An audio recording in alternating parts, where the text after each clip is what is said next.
The story kicks off with Loke dreaming about flying through Pandora's endless skis with Netayam. They're racing on their Ikran, laughing, trying to outdo each other. When they land, right before Loke wakes up, Netayam suddenly asks him how he died. Loke can't hold it and he tells the whole story, admits he got shot and blames himself. Netayam hugs him, tells him it wasn't his fault. Still, when Loke wakes up, the guilt hits hard, he can't shake it. Out by the water, Kiri and Spider sit together. Spider wishes he could connect with Iwa, but it's just not happening for him. Neytiri's grief for Netayam runs deep. She feels lost, like a piece of her is missing. Jake barely talks, he buries himself in work, anything to avoid his own pain. Mostly he's scavenging guns from the wrecked RDA ship. Loke and Syra dive down with him, bringing up weapons and ammo. The Metkina are shocked when they see what the kids haul in. Tonawari tells Jake that this isn't the Na'vi way. Ronal backs him up, says Jake should be with his family, not obsessing over guns. She says Iwa will provide, not these machines. Jake tries to reason with them. He knows the Sky People will come back and next time they'll bring even more firepower. He says they can't fight spears against bullets. He swears he'll never be Toruk Makto again, but he's still hellbent on revenge. Meanwhile, Quaritch and his squad are still hunting the Na'vi. He begs Commander Ardmore for another ship, but she shuts him down. After all, he lost the last one to the ocean. Back in the village, Loke feels like he's tearing his family apart. Nobody really talks about it, but the tension sits heavy. Jake surprises Neytiri with a new modified bow so she doesn't have to use her father's. Neytiri isn't happy about it. She can't stand how Jake leans on weapons. She asks him where was Iwa when their son died. Neytiri breaks down. She's not in her forest anymore. Her father's bow is gone and all she has left is Iwa. Jake holds her, tells her he'll love her to the end. Later, Loke introduces Spider and the others to Payakan, who's finally been accepted back among the Tulkun. They go swimming together, but Spider's breathing mask starts to fail. The others scramble to find a spare and Loke manages to get one to him just in time. Neytiri still keeps her distance from Spider. Suddenly horns blare. Syra comes running with news. The Wind Traders have arrived. Everyone gathers to watch the great flying ships land, bringing supplies for the Metkina. Jake and Tonawari decide Spider has to go back to the Sky People. Another mask failure could kill him. Spider and the kids beg to let him stay, but Jake won't budge, it's just too risky. The kids fight back, so Jake and Tonawari compromise. The whole family will escort Spider, make it a journey together. Pack, the Wind Trader leader, grumbles about Jake bringing more trouble, but Jake promises he'll protect them all. As the ships take off, Loke, Kiri, and Spider wave goodbye to the village. On the way, Loke feels Netayam's presence, riding beside him on his Ikran. Over at the RDA base, Quaritch gets word about unfamiliar aircraft carrying Jake and his family. The Wind Trader's convoy pushes through a tight valley. Suddenly, Spider's mask starts beeping low battery. Neytiri spots an alarm. The Ash People, a clan called the Manuans, are closing in. Chaos erupts. The traders scramble to fight back. Loke grabs his gun, realizes he left his radio behind and tries to go back for it, only to watch it burn in the fire. Ignoring Jake's orders, Loke jumps into the fight. His Ikran takes an arrow and he crashes, barely making it out alive. On the ship, everyone fights the flames. An Ash warrior corners Kiri and Tuck, but Spider grabs a bow and saves them. Jake battles the Ash People, but their leader Varang spots him and hurls a firebomb. The blast rocks the ship. Jake barely hangs on, clinging to a rope. Neytiri faces Varang in a brutal fight. She takes an arrow but keeps going, relentless, until the balloon atop the ship explodes in flames. Kiri, Spider, and Tuck escape on an Ikran. Jake's Ikran pulls him to safety, but Neytiri gets hit again and tumbles into the thick forest. The Wind Trader ship breaks apart and crashes. Kiri and the others take a hit too, crashing into the trees. Spider tells Loke he left his backup mask batteries on the ship. As they trek through the jungle, they spot the Ash People attacking their own. Loke hesitates to shoot at Varang, but he gets spotted and a chase breaks out. Loke finally pulls the trigger, taking down their pursuers. Varang later inspects the bullet wounds on her people. Quaritch arrives at the scene. The Ash People chase Kiri and the others to a riverbank. With no other way out, they leap into the rushing current. Jake picks through the wreckage, searching for Neytiri among the fallen. Suddenly, Neytiri's Ikran stirs at the sound of his voice. She's alive. Loke and the rest of the group finally reach the shore. Spider's battery is down to 3% and they have no way to reach Jake. Loke makes a quick decision, head back to the ruined ship. Out of nowhere, Quaritch ambushes Jake. Jake can't believe Quaritch survived. Meanwhile, Neytiri scrambles onto her Ikran and takes off. Quaritch stumbles across Spider's spare mask and puts two and two together. The kids are in trouble. Jake, pressed for time, tells Quaritch that the kids are in real danger from the Ash People. Quaritch orders Jake to lead him to them.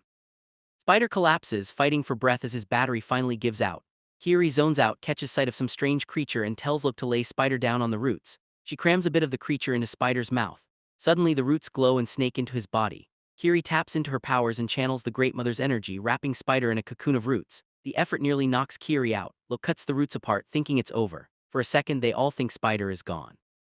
Then his finger twitches. Spider wakes up. He can breathe Pandora's air, no mask needed. He can't believe it. He's like the Na'vi now. Then the Ash people surround them. Varang spots Spider, surprised to see a human with a machine gun. Right as Varang is about to kill Spider, Quaritch frees Jake, slips him a knife and sneaks up behind the Ash people. Varang demands Loke explain the gun. Loke refuses, so Jake attacks. Quaritch grabs Varang, but as they try to get away, Varang grabs Quaritch's tail and crushes his neural Q, sending pain shooting through him. They get captured again. Varang orders Quaritch to show her the guns. He does, and she's impressed, says she doesn't need him anymore. Neytiri ends up with the healers. The Ash people celebrate, dancing while Jake and the others are tied up. Kiri reaches out to the roots and summons a giant spiky flower to attack the guards. Loke grabs a knife while everyone's distracted, Jake, Quaritch, and the group escape through water and thick forest. While they rest, Jake tries to get through to Quaritch, saying this world is beyond anything he imagined, just look at Spider and Kiri. But Quaritch won't budge, says he knows where his loyalties lie, new body or not. The next morning, a group of Na'vi approach. Turns out they're allies. Quaritch slips away. Neytiri is relieved to see everyone safe, though the Na'vi stare. Spider can breathe the air, no mask, that's new.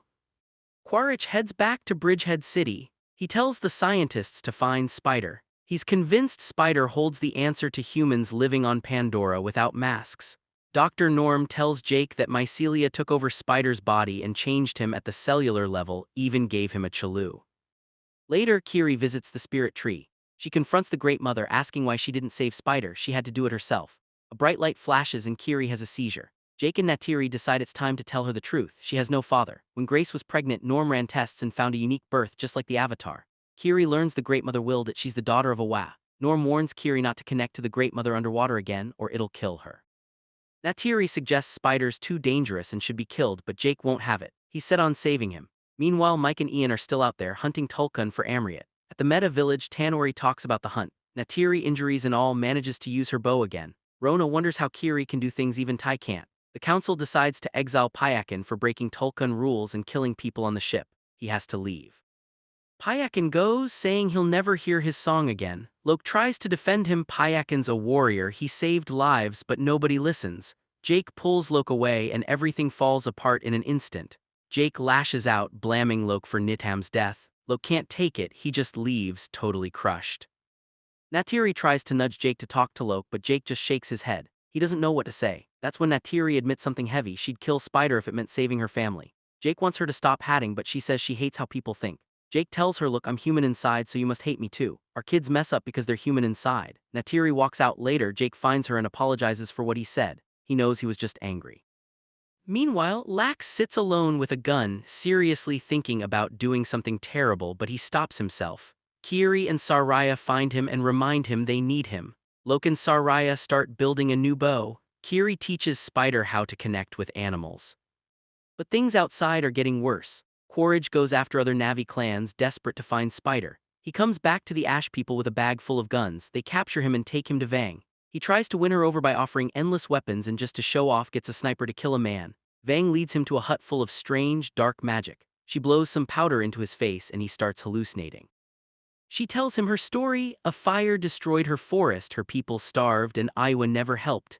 She learned fire magic and now calls herself the Fire. She says Awa is weak, creating weak children. Quaritch tells her the humans can help her spread her fire and destroy Awa, and they team up. Meanwhile, the Tulkuns show up to bond with Awa. Neytiri barely takes a break from training. Saraya tells Loke her spirit sister heard Payakan's song heading toward his old clan. Loke gives Neytiri the fixed bow and sets out to find Payakan. Jake tries to follow, but Tanori stops him, saying Loke has the strength of their ancestors. Loke braves huge waves, sure Payakan is heading home. Spider, on the other hand, wonders if Neytiri would love him if he looked like her. Kiri kisses him and says he's perfect the way he is. Suddenly, the Ash people attack. Spider hides Kiri and gives himself up to protect her. Quaritch catches him and leaves, with Kiri watching helplessly. The Sky people show up with a massive fleet. Kiri tells Jake they took Spider. Quaritch hands Spider over to the soldiers and heads for the Na'vi village with Vang. Jake tells Neytiri to take the kids and go, but she won't leave. Quaritch threatens to burn everything. Jake offers himself up to keep the village safe. Quaritch agrees, takes Jake, and leaves everyone else unharmed. Back in the city, the commander wants to wipe out all Na'vi, but they need leverage first. Jake and Spider end up locked away. Scientists run tests on Spider, who's desperate to get out. Luke finds Payakin, who tells him his clan is gone, only one wounded survivor remains. Suddenly, a swarm of Akula attack Luke. He hides in a tight spot and fights back with a spear. When it looks like he's done for, a Tulkun shows up and rescues him. Saraya and the others pull him out. At the base, Quaritch visits Spider, thanks him for saving his life back at the shipwreck, and gives him his dog tags before leaving. The commander and Mike plan to destroy the Tulkun gathering. Ian tries to stop them, but it's no use. Jake sits trapped in a glass cage. Quaritch comes to see him, but Jake tells him the real Quaritch is gone and urges him to let go and experience life. Neytiri gets the weapons Jake made. Spider manages to open a vent. Neytiri sneaks into the city by taking out 2 Ash soldiers and stealing their clothes. Ian jumps into a mech to sabotage the mission. Neytiri attacks Vang, demanding to know where Jake is, but Vang escapes and Quaritch attacks Neytiri. She gets away, jumps on her Ekron, and blows up a plant, setting off a huge explosion in the city. Chaos takes over. During the chaos, Neytiri uses a machine to break Jake out of his glass chamber. Soldiers open fire, but Ian shields Jake with his mech. Spider runs toward them. Ian shows Jake an escape route and warns him they'll kill the Tulkuns in 2 days. As they run, someone fires a missile at them. Spider throws himself in front of it, forcing the officials to call it off. Jake and Spider race off while Quaritch tries to catch up. Just as an officer is about to fire, Neytiri arrives and blasts the craft, saving both Spider and Jake. They escape on their Ikaron. Mid-flight, Jake tells them to land. While Spider washes up, Jake admits to Neytiri she was right. Quaritch will never stop coming for Spider. He's certain the humans want Spider so they can figure out how to live and breathe on Pandora, and if they do, they'll destroy it just like they destroyed Earth. Jake makes a gut-wrenching choice. He grabs Neytiri's knife, convinced it's the only way to save the world. He calls Spider, lures him into the thick bushes. Neytiri figures out what he's planning and begs him to stop, but Jake forces Spider to his knees and starts a prayer to Awa. Spider pleads with him. Jake falters, he can't do it, then Neytiri can't take it either. She rushes over. Instead of going through with it, Jake pulls Spider into a hug. Neytiri looks at him and says, "I see you." Jake, finally able to breathe, promises they'll find another way. So Jake heads into a cave and seeks out the legendary Taruk. He manages to bond with the beast, becoming Taruk Makto again. He flies to the Metina village where Tonwari and his people bow as he lands. Jake tells Tonwari to call every clan. The fight starts now. As Taruk Makto, Jake rallies the clans, earning back their trust. But there's a problem. They need the Tulkun, and the elders refuse to fight because Pakin's an outcast. Lok, Saria and Anung step up. They say if Payakin's out, they're out too. The elders let them speak. Lok explains Payakin's painful past and brings in Payakin's sister, the only survivor of a massacre by the Sky People. She tells her story, urges the elders to fight the way Payakin does. The elders go off to think. Meanwhile, the commander grounds Quaritch, making sure he stays out of the mission. Kiri meets with Ronal, hinting that she's got some destiny to fulfill. Jake asks Lok to watch over his family and his brother's spirit if he doesn't come back. The RDA launches a massive armada to hunt the Tulkuns. On the other side, Taruk, Makto, and the United Clans get ready for war. Mick Scoresby and the whaling fleet close in with a swarm of submarines and boats. As they approach, Mick realizes there aren't any females around. Suddenly, an alarm blares. A huge pod of Tulkuns, led by the matriarch, dives deep and then rockets out of the water, smashing into the ships. The elders have made their choice. They'll fight. Chaos erupts. Tulkuns tear apart ships, Na'vi clans attack from the air and water, and Taruk Makto destroys ships on his own. Tonwari and Payakin rule the underwater battle while Ronal fights hard with her spear. Jake and Neytiri take down flying gunships. Just as things turn, Varang and her Ash people show up with Quaritch, who ignored orders. They open fire and the sky fills with flames. The Ash people start pushing the Na'vi back. Kiri sees the destruction and decides to go to the Great Mother. She leaves with Spider, but Tauk stays behind. Lok and Payakin clear Kiri's path, fighting off Sky People with help from Saria and her brother. Kiri connects to the spirit tree, but something pushes her out and she has a seizure. Spider grounds her and helps her move through the underwater roots. Tauk comes to help too. Above, Natty fights Varang in a brutal duel. As Kiri reaches the Great Mother, she begs for her people's lives. Suddenly an explosion hits, the connection snaps and the spirit tree sinks. Neytiri gets hit by fireball from Varang. Underwater, Ronal is shot and a missile hits Payakin. He looks dead. Quaritch tells his troops to target Jake. A bomb blast throws Jake and Taruk into the water. Spider manages to save Tauk, but Kiri's still underwater.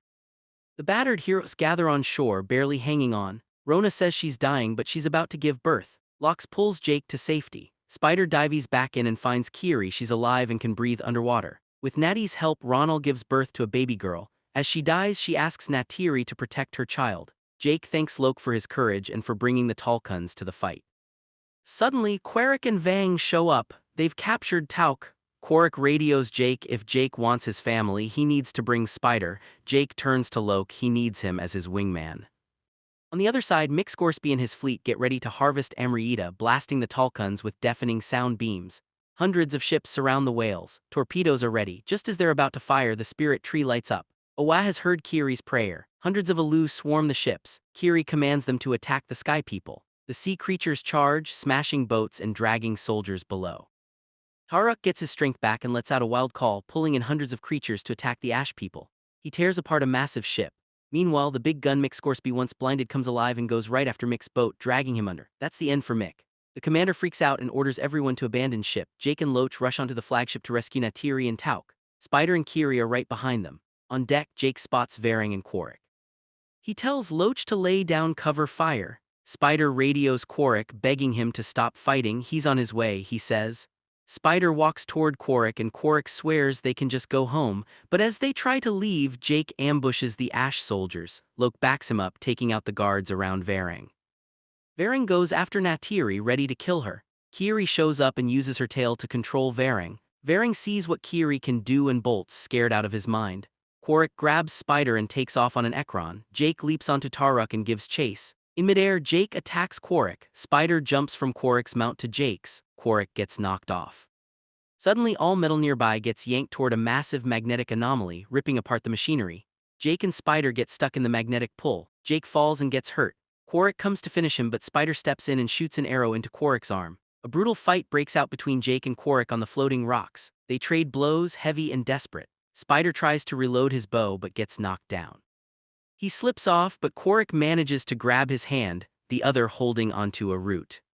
Jake reaches down to help. Quarik's arm is bleeding, so he struggles to lift Spider. Jake hauls the root up, pulling them both to safety. For a second, everyone just stands there in awkward silence.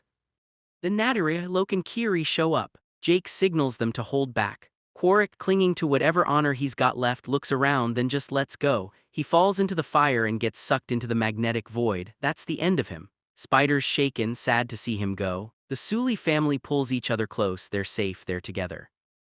Afterward, the clans gather around the Great Mother. Tonori brings his newborn daughter to connect with Owa. Turns out Payakan survived. His voice rings out and the clan welcomes him back. Spider connects to the spirit tree with Kiri. He meets the Great Mother and finally feels accepted by the Na'vi as one of their own. In a vision, he sees Natam and Grace, Kiri's mother. Kiri tells him Natam's spirit is with Owa forever. Everyone sees the loved ones they lost and finds peace. The clans stand united, finally as one.